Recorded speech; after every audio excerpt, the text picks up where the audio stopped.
We will discuss about creating tables in MySQL DB. As you can see in this left sidebar, we have multiple tables. We have customer, employee, offices.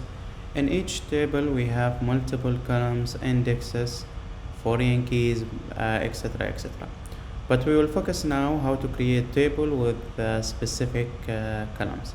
For example, customer have customer name, customer number, customer last contact last name, and all these values. For short table, we will create this is the structure. This create table, we will specify table name, then we will identify column 1 data type, column 2 data type, X, and all of details.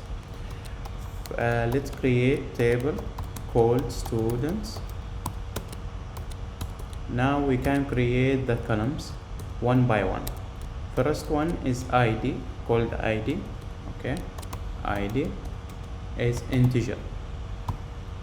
Okay, not null. This is a condition for this columns. It will be not null. We have student name varchar 255. We can put string, long text, whatever we want. That depends on the type of information you want to store in this column. Except another one, school name varchar 1055. Okay, and that's it. Let's run this query. It will create a table called student. Okay, successful. Create table student successful. In the left one, you have to refresh the listing. Okay, now we have this one. We have student with empty details. Okay, now we can create or add a new record for this one. Added the ID.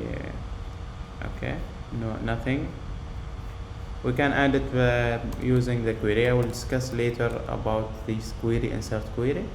Insert into students.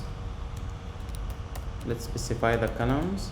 Student name, school name, values 1 Yousuf Abdullah, that's my name, and the school name school test 1. Let's run this query. Okay, successful. Let's see the details. Okay, now so successfully we created a new table and inserted the new values in that table. To drop a table or alter we will discuss it later, but to drop it, if you want to create it from scratch again, drop table classic model, we specify the schema and then the student. Easy peasy. But this is be careful for this. If you want to just clear or alter, it's better to use that command alter, because you will lose all data from that table. You cannot retrieve it. See, now the table gone. If we create it again, okay, nothing in that table. Let's see, nothing, empty. So be careful with the drop command. See you in next tutorial. We will discuss foreign keys, primary keys, and a little bit about relationship in databases. Thank you.